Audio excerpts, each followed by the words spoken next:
मेरा ये channel subscribe करें और मेरे हर अपडेट आपको मिले इसके लिए बेल आइकन जरूर दबाइएगा। आप सभी को मेरी ढेर सारी शुभकामनाएं। नमस्कार। जैसा कि आप जानते हैं, काशी के विश्वेश्वर महादेव मंदिर जो पुराना था, जहाँ पर ज्ञानवापी है,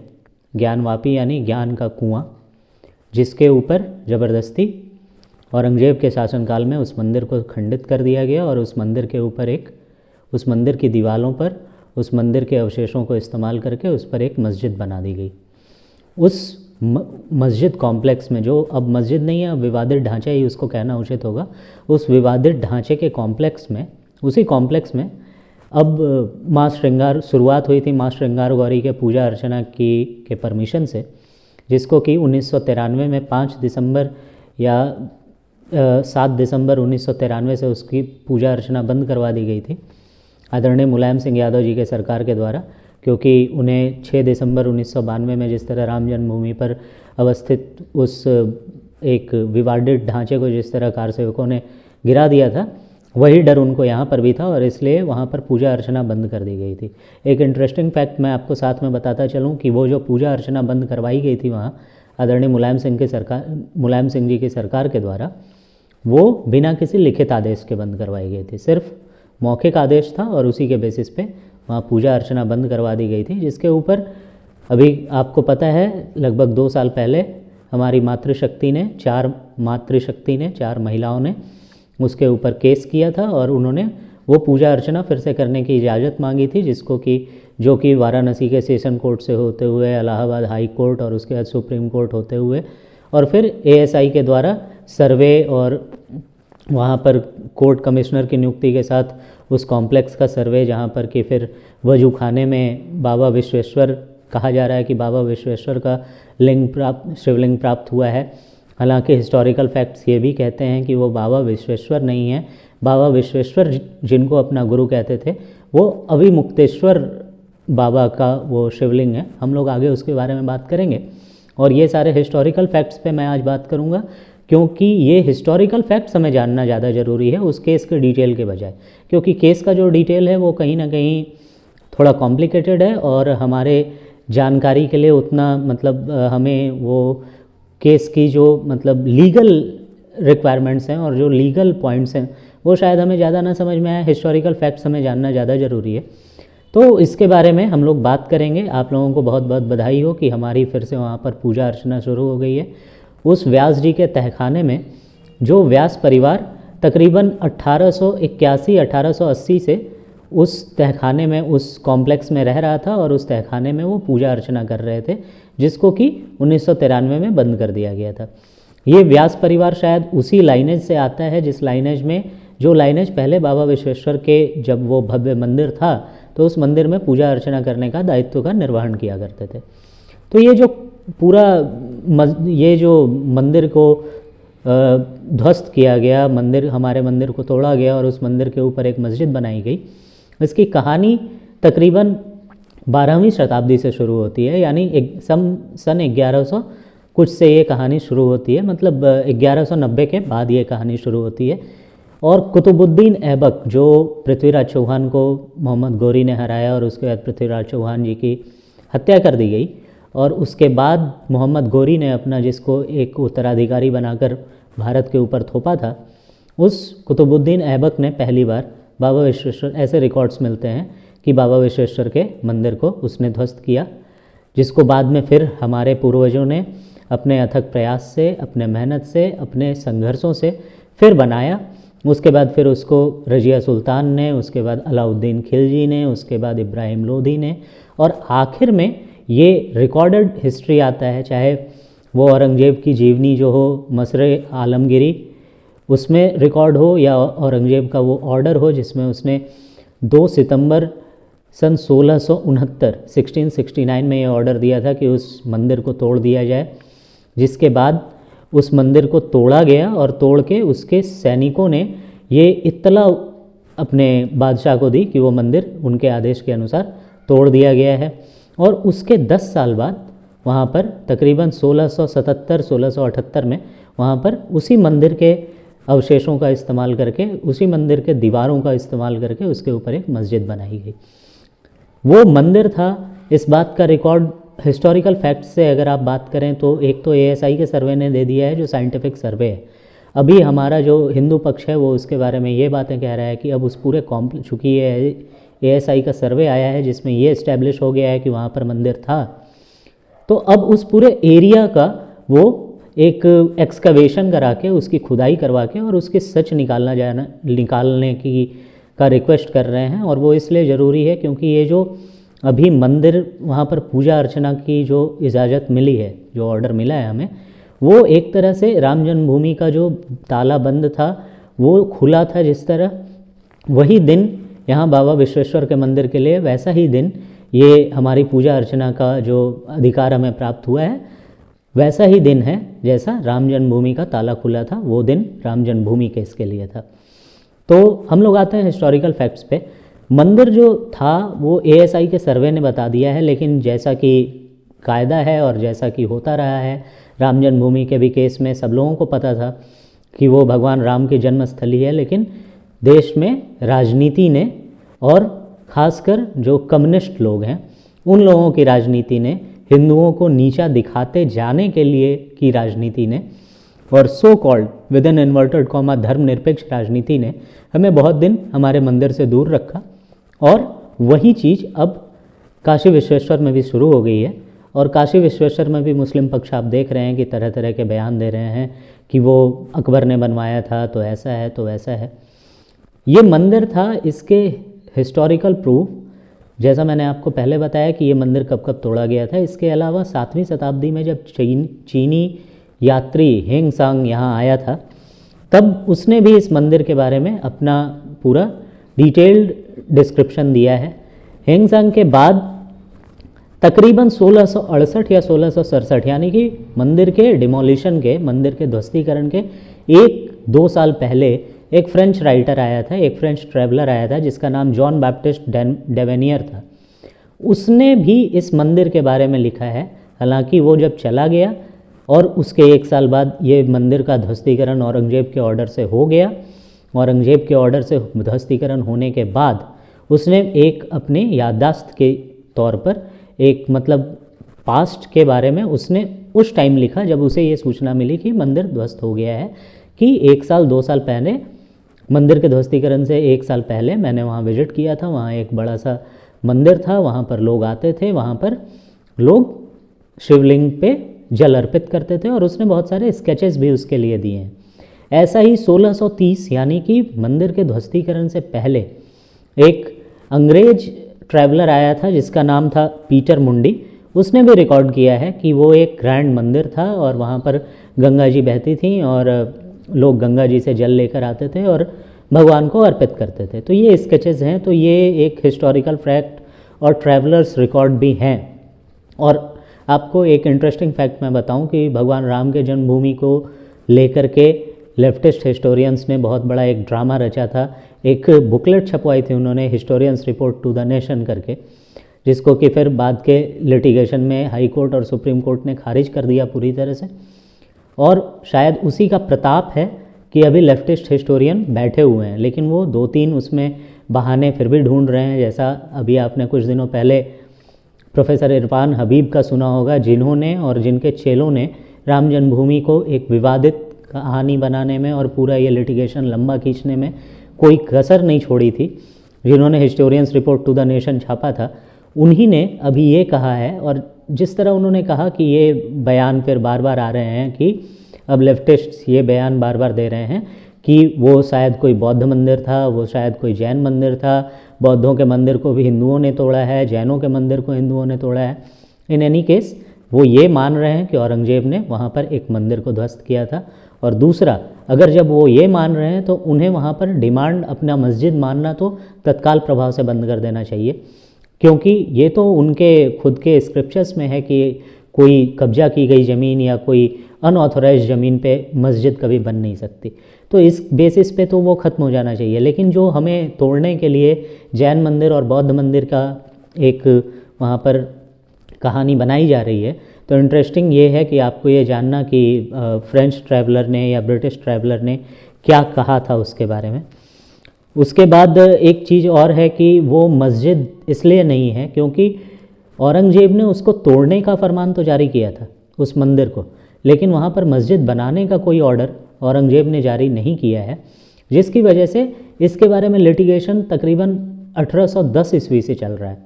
1810 ईस्वी से ये लिटिगेशन चल रहा है और उसके बाद इसको बहुत तरह के दलीलें लाई गई। एक इस केस में आपको अक्सर सुनने को मिलेगा Deen Mohammed versus India case, government of India case. उस समय वो 1936 में वो केस हुआ था, तो वो ब्रिटिश इंडिया गवर्नमेंट के अगेंस्ट था वो केस, जिसमें हमारा तो कोई पक्ष ही नहीं था, हम हिंदू तो उसमें कोई पक्ष ही नहीं बन पाए थे। उस केस में भी उन लोगों ने यही बोला था कि वो अकबर ने वो मस्जिद बनवाया था ताकि ये एक इस्टेब्लिश किया जा सके कि वहाँ पर मंदिर था नहीं। और उन लोगों ने वहाँ पर ये कहा था कि ये अकबर ने दीन इलाही चलाया था, इसलिए वहाँ पर मंदिर और मस्जिद दोनों के निशान हैं, जबकि कोर्ट ने उस टाइम उसको एक्सेप्ट नहीं किया था। कोर्ट ने ये भी कहा था, ये फाइंड आउट भी किया था सारे रिकॉर्ड्स को पढ़ने के बाद, कि अकबर ने सिर्फ एक इबादत खाना जो बनवाया था वो फतेहपुर सीकरी में बनवाया था, उसके अलावा उसने कहीं नहीं बनवाया है। दूसरा, फिर उन लोगों ने ये कहना शुरू कर दिया कि वो दारा शिकोह का कोई संस्कृत पाठशाला था, तो कोर्ट ने उसको भी इसलिए रिजेक्ट कर दिया कि उन्होंने कहा कि 1810 से ये लिटिगेशन चल रहा है और आप 1936 में आके कभी अकबर का नाम ले रहे हो, कभी दारा शिकोह का नाम ले रहे हो, आज तक आपने ये बोला नहीं, तो कहीं ना कहीं आप इसको झूठ बोलना चाह रहे हो। और 1936 में भी ब्रिटिश कोर्ट ने ये एक्सेप्ट करा था कि वो औरंगजेब ने तुड़वाया था, ये तो सही है, लेकिन वो मस्जिद इसलिए नहीं है क्योंकि वो ज़मीन जो है किसी ने वक्फ नहीं की थी। वक्फ यानी किसी ने अल्लाह को समर्पित नहीं की थी, किसी ने वो दान में नहीं दिया था कि मस्जिद बने, ना ही किसी ने वो ज़मीन खरीदा है। और ऐसे भी मंदिर को तोड़कर चूँकि वो मस्जिद बनाई गई थी, तो इसलिए उन्होंने उसको एक्सेप्ट नहीं किया और उसको ये नहीं एक्सेप्ट किया कि वो एक मस्जिद है। लेकिन बाद में फिर आपको पता है कि 1991 में एक प्लेसेस ऑफ वर्शिप एक्ट आया, जिसमें ये कहा गया कि 1947 में जो मंदिर या जो मस्जिद जिस स्थिति में थी उसका जो बेसिक नेचर है उसको बदला नहीं जा सकता है। तो ये कहानी और ये हिस्टोरिकल फैक्ट्स क्यों आ रहे हैं, उसका कारण ये है कि अब जो हमारा जो बेस है इस केस का वो ये है कि 1947 में उसका नेचर क्या था, नेचर डिसाइड किया जाने का। और इसीलिए हम लोग एक्सकवेशन की बात कर रहे हैं, सर्वे हुआ और सारी चीज़ें इसीलिए हो रही हैं ताकि पहले ये पता किया जा सके कि उस दिन उसका नेचर क्या था। अगर वो हमारा मंदिर था जिसको तोड़कर मस्जिद बनाई गई, तो वो नेचर तो मंदिर का था, तो इसका मतलब हमें मिलना चाहिए। इसमें कुछ और हिस्टोरिकल फैक्ट्स आपको मैं बताना चाहूँगा। बहुत एक इंटरेस्टिंग फैक्ट मैं आपको बताता हूँ। वो फैक्ट ये है कि यहाँ पर जब सर्वे किया जा रहा था तो एक चट्टान का, पत्थर का एक जो जिसे हम लोग शिलालेख टाइप का कहते हैं, एक आलेख मिला जो पर्शियन लैंग्वेज में है। इंटरेस्टिंग ये है कि उसकी जो आखिरी लाइन थी जिसमें ये डिक्लेयर था कि 1669 में चूँकि औरंगजेब ने इसे तोड़वाया, लेकिन वहाँ का जो मौलवी था, वहाँ का जो मतलब सुप्रिटेंडेंट था, उसके कहने पर वहाँ मस्जिद बनाई गई 10 साल बाद, ये लिखा हुआ था उस स्कल्पचर पे। वो लाइनें उसको तोड़ी गई हैं। वो जब तोड़ी गई हैं तो सर्वे में ये बात कैसे आई, क्योंकि वो ASI के पास उसका फ़ोटो नागपुर के ASI ऑफिस में पहले से था। 1965 से अभी की जो मस्जिद इंतजामिया कमेटी है वो 1965 से इस मस्जिद का, इस विवादित परिसर का इंतजाम वगैरह देख रही है। तो 1965 में उस शिलालेख का एक फ़ोटो ASI के पास था, जो अभी ASI ने अपने रिपोर्ट में दिखाया है, जिसमें वो मस्जिद के बनाए जाने का इरेज किया हुआ है। तो इससे ये फैक्ट निकल के आया। और जैसा मैंने आपको बताया कि प्रोफेसर इरफान हबीब ने ये कहा कि वो मंदिर था शिव जी का या फिर वो क्या था, ये चीज़ें, या कोई और मंदिर था, बौद्ध मंदिर था, जैन मंदिर था, ये अभी फिक्स नहीं है। ये वही गेम है जो इन लोगों ने 1992 में राम जन्मभूमि के केस में खेला था। राम जन्मभूमि में भी जब वो विवादित ढांचे को गिराया गया था तो वहाँ पर एक हरि विष्णु स्तंभ करके मिला था। वो 5 फीट बाय 2 फीट का एक शिलालेख था, जिसके ऊपर ये लिखा गया था कि वो भगवान राम का जन्मस्थली है और बाकी चीज़ें लिखी गई थी, जिसको कि इन लोगों ने झुठलाया। और इन लोगों ने ये कहा कि उस दिन डिमोलिशन के दिन, जिस दिन वो ढांचा गिराया गया था, उस दिन वो लाया गया। मैंने ये हरि विष्णु स्क्रिप्चर के बारे में जब पता किया तो ये पता चला कि इन्होंने ये वही कहा कि इसको मार्क्सिस्ट हिस्टोरियन ने ये कहा कि उसको बाहर से लाया गया था और वहाँ पर इस्टेब्लिश किया गया ये दिखाने के लिए कि ये एक मंदिर है, जबकि वो निकला था उस विवादित ढांचे की दीवारों को तोड़ते समय। और उन लोगों ने ये कहा कि ये लखनऊ के म्यूज़ियम से चुराया गया एक शिलालेख है जो अयोध्या के ही किसी दूसरे मंदिर का है और उसको यहाँ इस्टेब्लिश किया गया। हालांकि बाद में ये फैक्ट बंकम सिद्ध हुआ और वो लखनऊ से जो चुराया गया शिलालेख वास्तव में था उसकी फ़ोटो सामने आई और उसमें जो चीज़ें लिखी हुई थी और इस विष्णु हरि स्तंभ में जो चीज़ें लिखी हुई थी, वो स्कल्पचर में जो चीज़ें लिखी हुई थी कम्प्लीटली डिफरेंट थी। तो फिर वो हिस्टोरियंस, अब उन लोगों का जो एटीट्यूड है कि जब उनके पास कोई जवाब नहीं रहता है तो उसको वो सीधे अवॉइड करते हैं, उसके बारे में बात ही नहीं करते। तो इसी तरह का कुछ नाटक यहाँ भी किए जाने की कोशिश की जा रही है, लेकिन जो फैक्ट्स हैं वो आपको जानने चाहिए। और फैक्ट्स ये हैं कि वो हमारा मंदिर था जिसको कुतुबुद्दीन ऐबक से लेके औरंगजेब तक ने तोड़ा। और इसके लिए कोई मतलब बहुत रॉकेट साइंस की आवश्यकता नहीं है। आप कभी भी भगवान विश्वनाथ महादेव के जो अब बम बम बोल रहा है काशी, वो जो पूरा कॉम्प्लेक्स बना है भगवान विश्वनाथ का, उस कॉम्प्लेक्स को देखने जाएं तो बगल में वो विवादित ढांचा खड़ा है जो कभी हमारा मंदिर हुआ करता था। और उसके दीवार पर जब आप देखेंगे, एक साइड तो उसके पश्चिमी साइड में तो माँ इनका श्रृंगार गौरी का पूरा मूर्ति बना ही हुआ है, आप उसे अपनी नंगी आंखों से भी देख सकते हैं। और उसके अलावा बहुत सारे वो पुरानी दीवार दिखती है, वो पुराना पिलर दिखता है जो मंदिर की तरह है। मस्जिद का उसमें कोई निशान नहीं मिलता है, लेकिन ऊपर गुंबद पड़ा हुआ है। अब ये जो बात हो रही है इसमें एक पॉइंट और है कि वजू खाने में जो अभी एक शिवलिंग मिला है जिसको कि मुस्लिम पक्ष फव्वारा बता रहा है, हालांकि ये तो अब क्लियर हो गया है कि वो मंदिर कॉम्प्लेक्स था और वो एक भगवान का शिवलिंग ही है। वो शिवलिंग दरअसल बाबा विश्वेश्वर हैं या कोई और शिवलिंग है, इसके बारे में कोई ऐसा फैक्ट तो बहुत इम्पॉर्टेंट नहीं है, लेकिन स्कंद पुराण में, काशी खंड में और इसके अलावा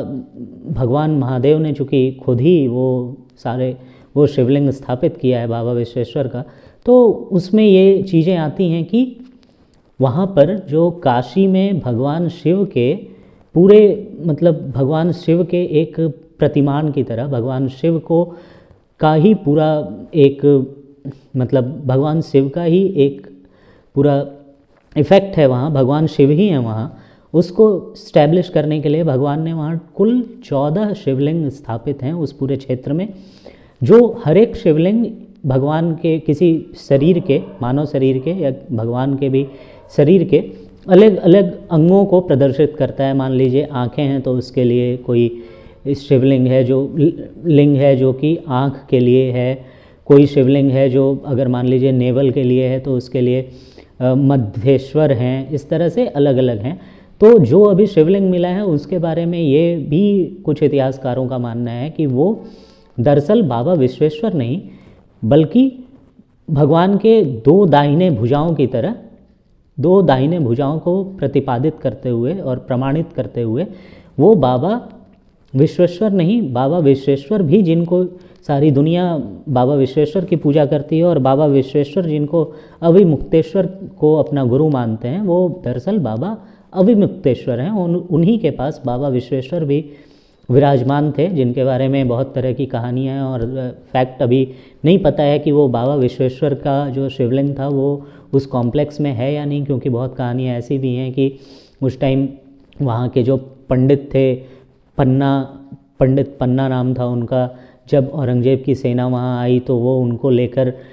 ज्ञान वापी, जो वापी मतलब कुआं, तो ज्ञान का कुआं नाम से जो वहाँ पर एक कुआं था उस कुएं में कूद गए और शायद उसी को शिवलिंग को फिर से उस कुएं से निकालकर माँ अहिल्याबाई होलकर ने अभी जो वर्तमान में बाबा विश्वनाथ का जो मंदिर है उसमें जो शिवलिंग स्थापित है वहाँ पर स्थापित किया गया था। हालांकि इसके पूरे प्रमाण नहीं हैं, लेकिन उसके बारे में, बाबा विश्वेश्वर के बारे में बहुत सारी कहानियाँ हैं, बहुत सारी बातें हैं, और वो तभी निकल पाएगा जब वहाँ एक्सकेवेशन होगा, वहाँ जब खुदाई होगी और खुदाई करके चीज़ों को निकाला जाएगा। उसके साथ में वहाँ पर अभी सर्वे जो हुआ है जिसमें ground penetrating radar system GPR का इस्तेमाल किया गया, उसमें वहाँ पर एक कुआं है, ये प्रमाणित हो गया है। तो वहाँ पर कुछ 10 तहखाने हैं शायद, जिसमें व्यास जी का तहखाना है जहाँ पर पूजा अर्चना की इजाज़त मिली है, और बात वहाँ किया जा रहा है कि सारे का एक्सकवेशन किया जाए और बाकी के जो 8 तहखाने हैं जो बाद में, जो बहुत रिसेंटली शायद 20 साल, 25 साल, 30 साल, 40 साल पहले उसको दीवार बनाकर बंद किया गया है, उन तहखानों को खोला जाए और वहाँ भी सर्वे किया जाए, क्योंकि GPR ग्राउंड पेनिट्रेटिंग रेडार से ये मिला है कि वहाँ पर कुआं है। तो उस कुआं का और सारे वहाँ पर जो प्रूफ्स हैं, जो हमारे मंदिर के अवशेष हैं, जो वहाँ मूर्तियाँ हैं जो खंडित कर दी गई हैं, उन सब को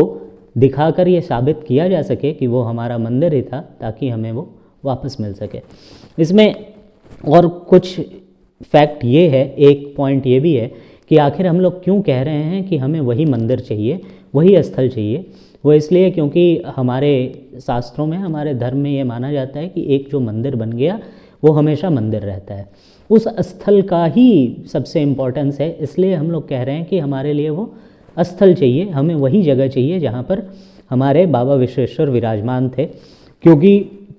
जब 16वीं शताब्दी में, जब 17वीं शताब्दी में बहुत विकट स्थिति थी, उस समय भी महाराष्ट्र के एक बहुत बड़े विद्वान थे, जिनको विद्वान माना जाता है, हिस्ट्री का भी विद्वान माना जाता है, हमारे धर्मशास्त्रों का भी, नारायण भट्ट। उन्होंने कहा था उस समय, उन्होंने अपनी पुस्तक में ये कहा कि अभी ये बहुत मुश्किल समय है, तो भी हमारे लोगों को, हम लोगों को चाहिए कि हम उस स्थल पर जाके कम से कम जहाँ पर भगवान विराजमान थे, या भगवान के विराजमान होने से जो वहाँ पर इलेक्ट्रोमैग्नेटिक एक फील्ड है, जो उनकी ऊर्जा है वो पूरे क्षेत्र में है, तो वहाँ जितने नज़दीक जाके हम जल अर्पित कर सकें तो वहाँ से वही लाभ मिलेगा जो भगवान को जल अर्पित करने से मिलता है। इसलिए हमारे लिए वो स्थल बहुत इम्पॉर्टेंट है। और दूसरी बात ये भी है कि आपको एक और फैक्ट मैं बस ये बताना चाहता हूँ कि 22 जनवरी को जब भगवान रामलला की प्राण प्रतिष्ठा हुई, तो उसमें जो एक पुजारी थे, बुजुर्ग पुजारी जो दीक्षित जी थे, वो इन्हीं नारायण भट्ट के पारिवारिक श्रृंखला से आते हैं। तो कहीं ना कहीं ये भगवान की भी इच्छा है कि अब भगवान विश्वेश्वर भी प्रकट हों, जिस तरह हमारे रामलला आ गए वैसे भगवान विश्वेश्वर भी अब स्थापित हों। और इसी के लिए हमें ये फैक्ट्स जानने ज़रूरी हैं, हमें अपनी पीढ़ियों को बताना ज़रूरी है, और लोगों को ये समझाना ज़रूरी है कि आखिर वो मंदिर हमें, वो स्थल हमें क्यों चाहिए, और हमारे साथ जो एक हिस्टोरिकल नाइंसाफ़ी हुई है उसको करेक्ट करने का ये समय है। बहुत बहुत धन्यवाद।